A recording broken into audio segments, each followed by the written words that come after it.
Good morning all of you. आज आपण आपला जो सिलेबसचा पार्ट आहे त्याच्यामध्ये ॲनिमल वेक्टर हे आपण शिकणार आहे. ॲनिमल सेल वेक्टर आपण लास्ट लेक्चरला बघितलं होतं की कॉलीफ्लावर मोझेक व्हायरस त्याचे बेस्ट जे वेक्टर्स आहेत ते आपण बघितले होते. सो आपण या लेक्चरमध्ये ॲनिमलच्या बेस किंवा वेक्टर्स फॉर ॲनिमल सेल हे आपण याच्यामध्ये बघणार आहे. तर त्याच्यामध्ये आपण पहिला जो आहे तो पी एलिमेंट्स हा बघणार आहे. पी एलिमेंट्स और P1 derived vector. Okay, so let's start the lecture.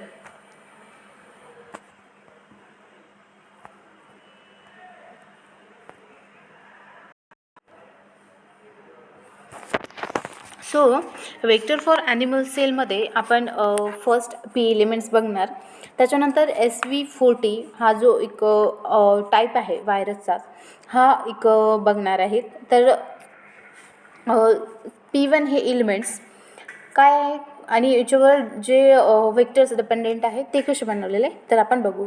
So फाज P1 is a temperate बॅक्टेरियोफाज. Okay, हा जो P1 हा जो एलिमेंट आहे तो एक बॅक्टेरियोफाज आहे. And this is the structure of the P1 element. Okay, this is the structure of this P1 element. Okay, this is the structure, this is the capsid, and this part is the tail, it's called as tail, and head part, it is a head part.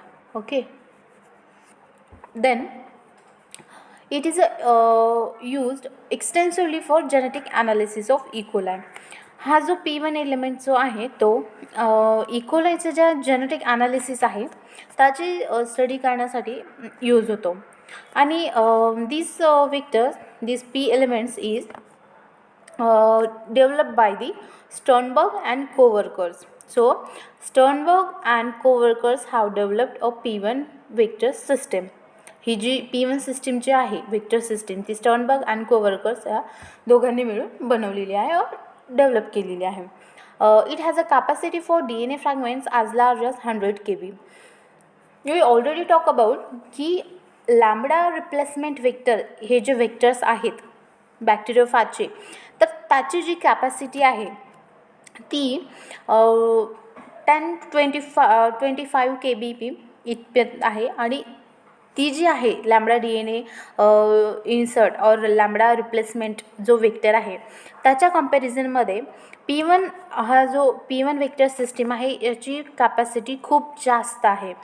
So twice म्हणता येईल, त्याची 43 और 43च्या near about आहे lambda रिप्लेसमेंटची तर large size, तर याची 100 KB इतकी आहे. So the P1 systems has been use to construct genomic libraries.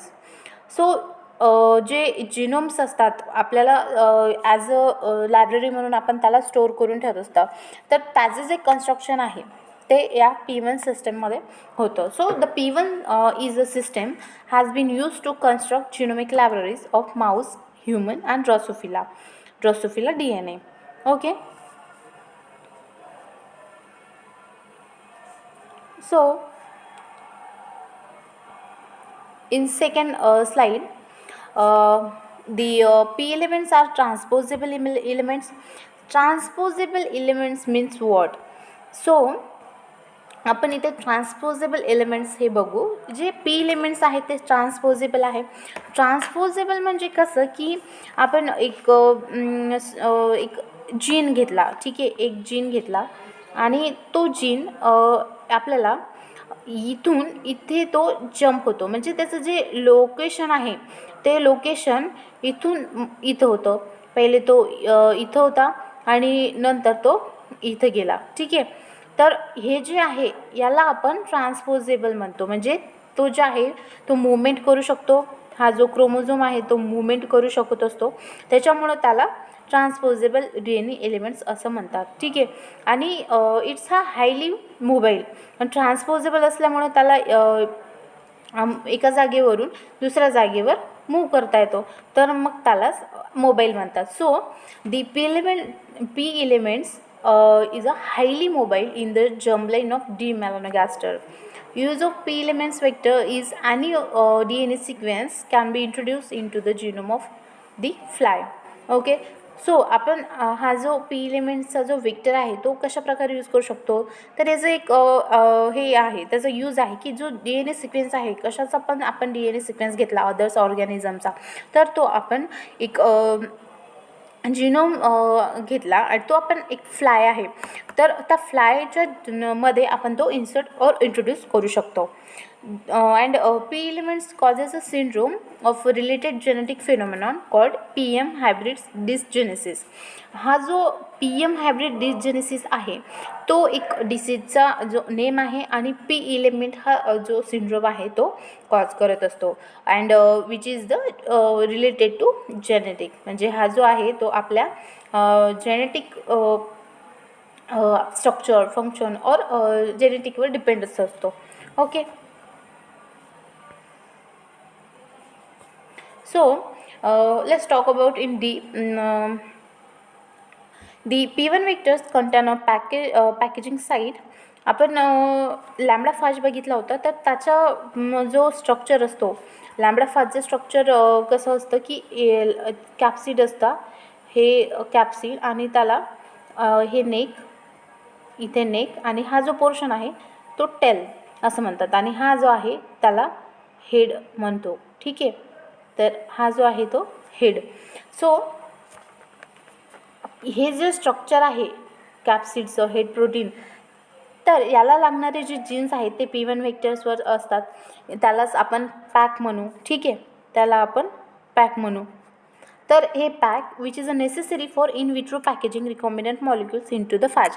म्हणजे आपला जो रिकॉम्बिनंट मॉलिक्यूल आहे इन विट्रो, आपण जो रिकॉम्बिनंट मॉलिक्यूल कन्स्ट्रक्ट करतो, तर त्याला या स्ट्रक्चरमध्ये या प्लाझ्मिड फॅज पार्टिकल्समध्ये कन्वर्ट करायला, त्याचं स्ट्रक्चर घेण्यासाठी आपल्याला पॅक जीन हे नेसेसरी असतात.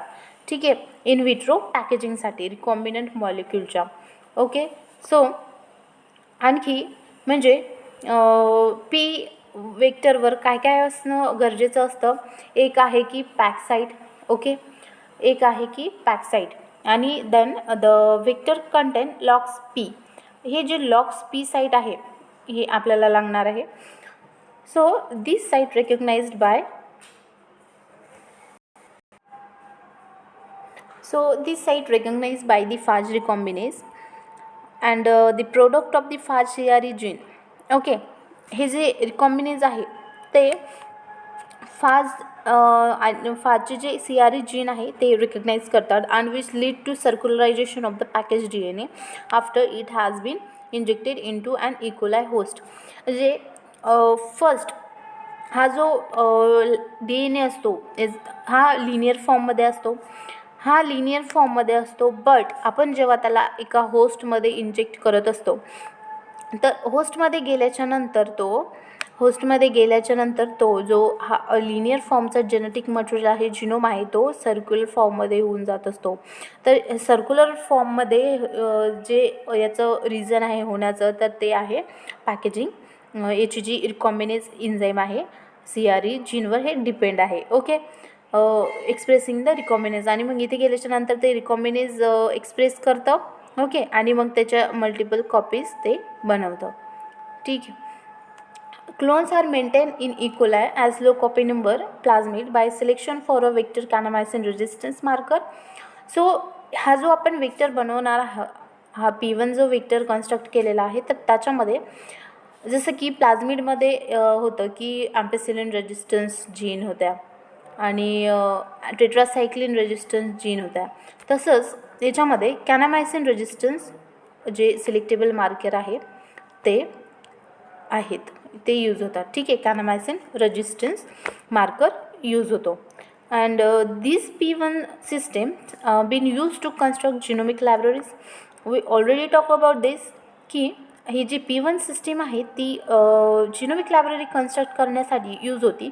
बट कशाचे की Mouse, human, fission east and drosophila DNA हे जे ॲनिमल्स आहेत ड्रोसोफिला वगैरे, ह्युमन्स, आपले जे जीन्स आहेत, जिनोम आहेत, ते आपण इथे as a library, genomic library म्हणून आपण इथे स्टोअर करून ठेवू शकतो.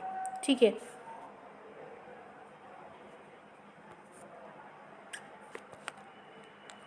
So this is the vector system, P1 vector system. In this we understand, हे आहे वेक्टर P1 सिस्टीमची फुल डायग्राम. ओके, तर इथे आपल्याला सगळं कळून जाईल की हे वेक्टर जे P1 सिस्टीम आहे ते कशा प्रकारे वर्क होतं.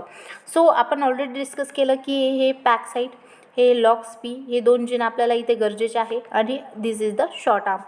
आणि P1 and plasmid replications, Kahneman resistance, LOX-P and long arm, याला जे आहे ते आपण जे स्टफर फ्रॅगमेंट्स होता तर स्टफर फ्रॅगमेंट्स रिमूव्ह केला आणि इथे आपण पॅक आणि लॉक्स हा जो जीन आहे तो इथे ॲड केला. नंतर आपला जो टार्गेट DNA आहे, इन्सर्ट DNA, तो पण आपण इथे लायगेट्स करून घेतला.